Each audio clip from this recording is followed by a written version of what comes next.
Assalamu alaikum students, I hope everyone will be fine and today we will discuss physics class 11 Federal Board chapter 7 oscillation numerical questions.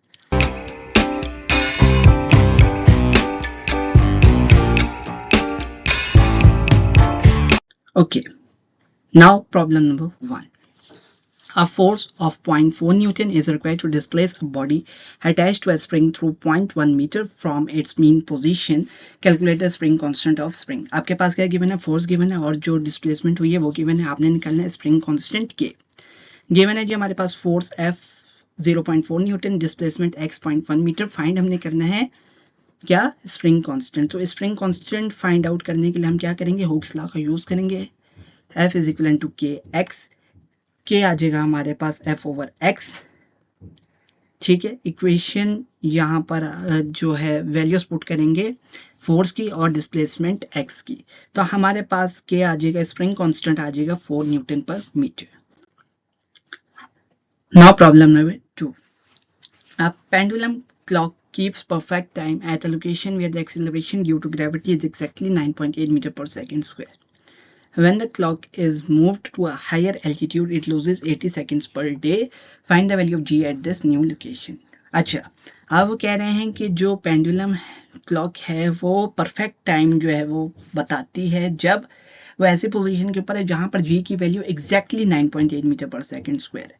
लेकिन जब हम उसे higher altitude के ऊपर लेकर जाते हैं तो उसका time period 80 seconds per day क्या होता है? कम होता है. तो अब आप बताओ कि न्यू लोकेशन जहां पर आपके जो टाइम पीरियड है वो 80 सेकंड्स पर डे कम हो रहा है, उस पॉइंट के ऊपर वैल्यू ऑफ जी क्या होगी? गिवन है जी हमारे पास acceleration due to gravity 9.8 metre per second square. Time losses each day when at higher altitude 80 seconds per day. Find हमने करना है कि value of gravitational acceleration at new location g prime. Equation यहाँ पे लगाएंगे time period for simple pendulum t is equal to 2 pi square root of l over g और new location के लिए t prime is equal to 2 pi square root of l over g prime. Now एक दिन में कितने seconds होते हैं? एक दिन में घंटे होते हैं 24 आवर्स. उसको मल्टीप्लाई करेंगे 60 मिनट्स के साथ, उसको मल्टीप्लाई करेंगे 60 सेकंड्स के साथ, तो आपके पास एक दिन के सेकंड्स आ जाएंगे 86,400 सेकंड्स. अच्छा, अब वो क्या कर रही है? 80 सेकंड्स लूज कर रही है पर डे. तो एक सेकंड के अंदर वो कितना टाइम लूज करेगी? वो है होगा 80 डिवाइडेड बाय 86,400, तो ये आ जाएगा 0.926 मिली सेकेंड्स. नाउ अब हम इक्वेशन लगाएंगे कौन सी? t by T prime is equal to g by g prime. क्योंकि लेंथ सेम है तो l का फैक्टर जो है वो कैंसिल हो गया. नाउ अब हमने t प्राइम फाइंड आउट करना है. t into square root of g by g prime. Now putting the values of g and g prime, हमारे पास आ जाएगा जी t prime क्या आएगा? 1 सेकेंड और g prime हमने फाइंड आउट करना है अभी. ठीक है, तो g prime क्या आएगा? g into T divided by T prime का स्क्वायर. ठीक है, तो अब हमारे पास g प्राइम आ जाएगा जी क्या? 9.80 मीटर पर second square into 1 divided by 1. ठीक है, तो g प्राइम हमारे पास आ जाएगा 9.80 मीटर पर second square.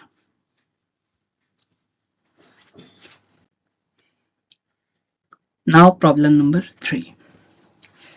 Calculate the length of second pendulum having time period 2 seconds at a plate where g is 9.8 metre पर सेकेंड स्क्वायर. आपके पास टाइम पीरियड गिवन है और g गिवन. आपने क्या फाइंड आउट करना है? लेंथ. तो गिवन है जी हमारे पास time period 2 second, gravitational acceleration g 9.8 metre per second square. Find हमने करना है जी लेंथ. इक्वेशन यहाँ पे लगाएंगे t is equal to 2 pi square root of l over g.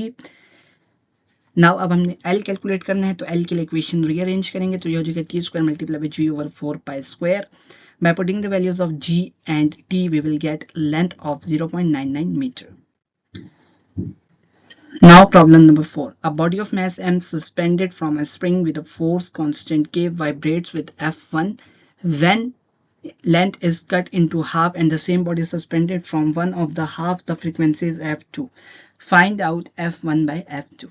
आपके पास जब स्प्रिंग फोर्स गिवन है k और वाइब्रेट कर रही है F1 फ्रीक्वेंसी के साथ, जब हमने लेंथ को हाफ कर दिया और सेम बॉडी को सस्पेंड कर दिया किसके साथ, एक हाफ ऑफ स्ट्रिंग के साथ, तो आपकी फ्रीक्वेंसी क्या हो गई f2। अब हमने फाइंड आउट करना है कि f1 ओवर f2 या f1 रेशियो f2 क्या होगा। गिवन है जी मैथ m स्प्रिंग कांस्टेंट के full length frequency f1 half length frequency f2 find हमने करना है जी f1 बाय f2। इक्वेशन यहाँ पर लगाएंगे time period of mass spring system के लिए t is equal to 2 pi square root of m over k। अच्छा, जब हमने स्प्रिंग को 2 हाफ में काट दिया तो डिस्प्लेसमेंट क्या हो गई, 2 हाफ में डिवाइड हो गई, तो ये हो जाएगी displacement x by 2। Similarly f is equal to के एक्स। तो अब f क्या होगा, वेट के इक्वल है, तो वेट क्या होता है mg, तो mg इज इक्वल टू के एक्स, के आ जाएगा mg ओवर x। ठीक है, अब जब हम इक्वेशन यूज करेंगे time period of mass spring system t is equal to 2 pi square root of m over k की जगह हम ये वाली इक्वेशन mg ओवर x रखेंगे। ठीक है, तो हमारे पास जो है इक्वेशन सिंप्लीफाई होकर आ जाएगी t is equal to 2 pi square root of x over g। अब फ्रीक्वेंसी क्या होता है, रेसिप्रोकल ऑफ टाइम पीरियड, तो f1 इज हो जाएगा 1 by t। By putting the values of t we will get f1 of 1 by 2 pi into g square root of g over x। Now अब हमने t prime find out करना है, तो t prime के लिए k की value put करेंगे तो ये हो जाएगा 2 pi square root of m divided by mg divided by x by 2। तो t प्राइम आ जाएगा 2 pi square root of m over 2, यहाँ पे डिवाइड हो रहे हैं तो ये mg के साथ आके मल्टीप्लाई हो जाएगा, तो ये हो जाएगा 2mg divided by x। Finally t prime हमारे पास आ जाएगा 2 pi square root of x over 2g। f2 is equivalent to 1 over t prime. By putting the values of t prime, we will get f2 of 1 by 2 pi into square root of 2g over x। अब हमने ratio निकालनी है तो f1 और f2 की values put करेंगे, divide करेंगे तो हमारे पास आंसर आ जाएगा 1 by 2। तो स्क्वायर रूट ऑफ 1 by 2 लेंगे तो हमारे पास आ जाएगा 0.707। Now problem number 5। A mass at the end of string describes SHM with t is equal to 0.40 seconds. Find out acceleration when displacement is 0.04 meter। ठीक है, आपने mass लगाया एंड ऑफ स्प्रिंग के साथ जो कि सिंपल हार्मोनिक मोशन को describe कर रहा है। टाइम पीरियड आपके पास गिवन है, अब आपने एक्सेलरेशन को फाइंड आउट करना है, डिस्प्लेसमेंट आपके पास गिवन है। गिवन है कि हमारे पास टाइम 0.40 सेकंड, डिस्प्लेसमेंट है 0.04 मीटर। फाइंड हमने करना है जी एक्सेलरेशन ए। यहाँ पर इक्वेशन लगाएंगे एक्सेलरेशन के लिए, a is equal to minus omega square multiply by x. अब ओमेगा क्या होता है 2 पाई बाय टी। इक्वेशन यहाँ पर लगाएंगे, ठीक है, ओमेगा को रिप्लेस करेंगे इक्वेशन में, तो ओमेगा को जब रिप्लेस करेंगे तो हमारे पास इक्वेशन बन जाएगी minus 2 pi divided by T whole square multiply by x. Putting the values of t and x, we will get acceleration of minus 9.86 meter per second square. Now problem number 6. A block weighing 4 kg extends spring by 0.16 meter from its unstretched position. The block is removed and 0.50 kg body is hung from the same spring. If the spring is now stretched and then released, what is the period of vibration? आपने find out करना है period of vibration. Given है जी हमारे पास mass 4 kg, displacement d 0.16 metre. Mass हमारे पास given है किस चीज का, जो आपने ब्लॉक रिमूव किया था और उसकी जगह जो वो बॉडी लगाई थी 0.50 kg। फाइंड हमने करना है जी टाइम पीरियड। इक्वेशन यहाँ पर लगाएंगे time period of mass spring system t is equal to 2 pi square root of m over k और Hooke's law f is equal to kx। Now अब आपको पता है जो फोर्स होगी वो वेट के इक्वल होगी, तो F is equal to W is equal to mg। Now force is equal to 4 multiply by 9.8, we will get force of 39.2 newton. अब स्प्रिंग कांस्टेंट हमने निकालना है तो K is equal to F over X हो जाएगा। F हमने निकाल लिया और X हमें गिवन है जो स्प्रिंग स्ट्रेच हुआ था, तो वो by putting the values of f and x we will get spring constant of 245 Newton per meter। अब हमने निकालना है जी क्या टाइम पीरियड। टाइम पीरियड के लिए इक्वेशन लगाएंगे 2 pi square root of m over k। m कितना है 0.5 है और k है 245, तो हमारे पास टाइम पीरियड आ जाएगा 0.28 seconds. Now problem number 7. What should be the length of simple pendulum whose time period is 1 second? What is its frequency? ठीक है, सिंपल पेंडुलम का आपने लेंथ बतानी है जिसका टाइम पीरियड है 1 सेकंड और आपने उसकी फ्रीक्वेंसी भी निकालनी है। गिवन है जी हमारे पास टाइम पीरियड 1 सेकंड, फाइंड हमने करना है जी फ्रीक्वेंसी f। इक्वेशन यहाँ पर लगाएंगे फ्रीक्वेंसी के लिए और time period of simple pendulum. Time period of simple pendulum क्या होता है? t is equal to 2 pi square root of l over g, और फ्रीक्वेंसी क्या होता है? Reciprocal of time period. Equation यहाँ पर लगाएंगे फ्रीक्वेंसी की, तो 1 ओवर टी, टाइम पीरियड हमें गिवन है, तो अब हमने क्या करना है? फ्रीक्वेंसी आ जाएगी 1 ओवर 1 हर्ट्ज। अब हमने लेंथ निकालनी है, तो जो आपके पास time period of simple pendulum की इक्वेशन उसको रीअरेंज करेंगे, तो लेंथ के लिए ये बन जाएगा T square multiply by g divided by 4 pi square. अच्छा, अब जब आप टी की वैल्यू पुट करोगे, जी की वैल्यू पुट करोगे, तो आपके पास लेंथ आ जाएगी 0.25 metre. Now problem number 8. A spring whose spring constant is 80 Newton per meter vertically supports a mass of 1 kg is at rest position. Find the distance by which the mass must be pulled down so that on being released it may pass the mean position with a velocity of 1 meter per second. आपने distance को find out करना है। Spring constant है हमारे पास 80 newton per metre, mass 1 kg, maximum velocity 1 metre per second. Find हमने करना है maximum distance from the mean position. Equation यहाँ पर लगाएंगे वेलोसिटी के लिए, v nought is equal to x nought into के square root of k over m, और x नॉट के लिए ये इक्वेशन आ जाएगी x not is equal to v nought multiply by square root of m over k. Now by putting the values we will get x naught of 0.11 meter. Now problem number 9. A 800-gram body vibrates SHM with amplitude 0.30 meter. The restoring force is 60 Newton and displacement is 0.30 meter. Find out T, A, K, E, P, E जब displacement आपके पास 12 centimetre given है। ठीक है, आपके पास given है mass of body 800 ग्राम और in kg it will be 0.8 kg. Amplitude आपके पास given है 0.30 मीटर। रिस्टोरिंग फोर्स आपके पास गिवन है 60 न्यूटन। डिस्प्लेसमेंट आपके पास गिवन है 12 centimetre and in metre it will be 0.12 metre. अब आपने फाइंड आउट करना है जी टाइम पीरियड, एक्सीलरेशन, के ई, पोटेंशियल एनर्जी। ठीक है जी, इक्वेशन यहां पर लगाएंगे टाइम पीरियड के लिए t is equal to 2 pi square root of m over k। Spring constant के लिए k is equal to f over x। Acceleration के लिए a is equal to minus k over m into x। Velocity के लिए v is equal to square root of k over m into square root of x nought square minus x square.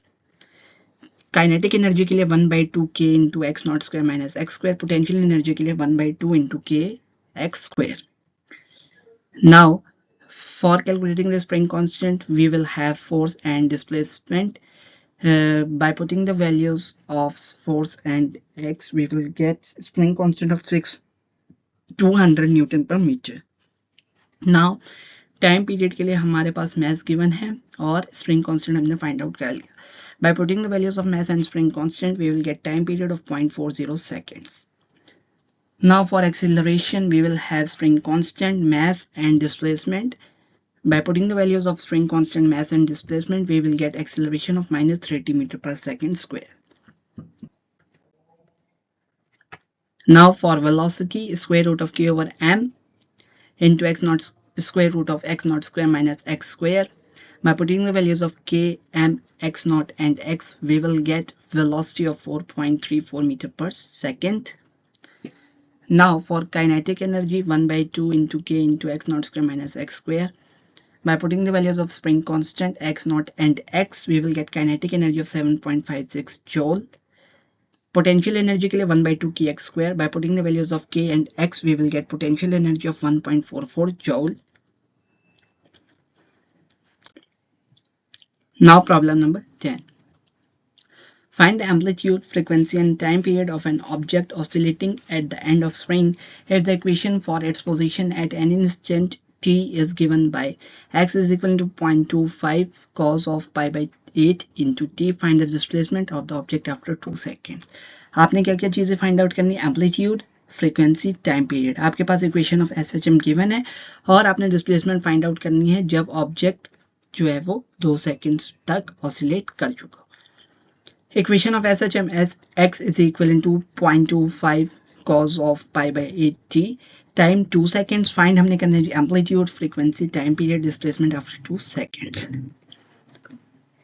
Now equation यहाँ पर लगाएंगे amplitude के लिए x not, frequency के लिए omega by 2 pi, time period के लिए 1/f।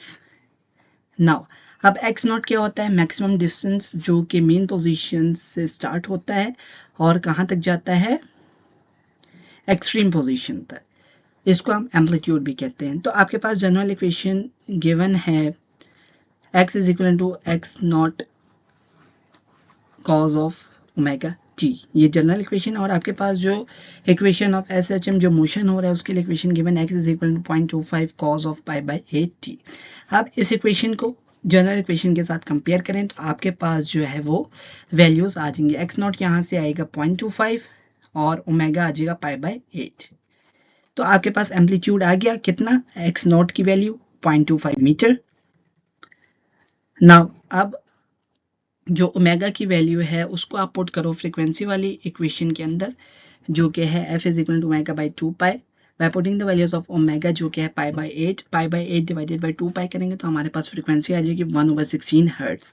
अब टाइम पीरियड के लिए हम क्या करेंगे? रेसिप्रोकल लेंगे फ्रीक्वेंसी का, तो टाइम पीरियड आ जाएगा 1/f 1/1/16, तो हमारे पास टाइम पीरियड आ जाएगा 16 seconds. Now displacement after 2 seconds.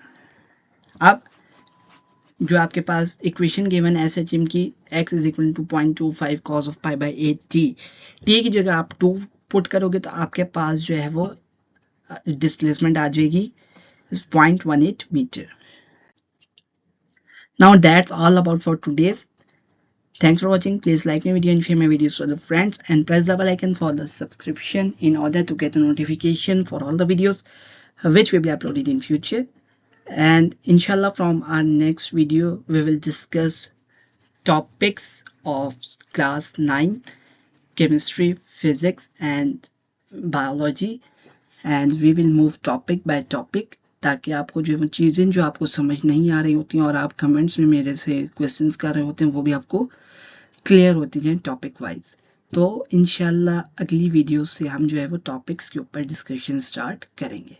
Till next video, take care, अल्लाह हाफिज़।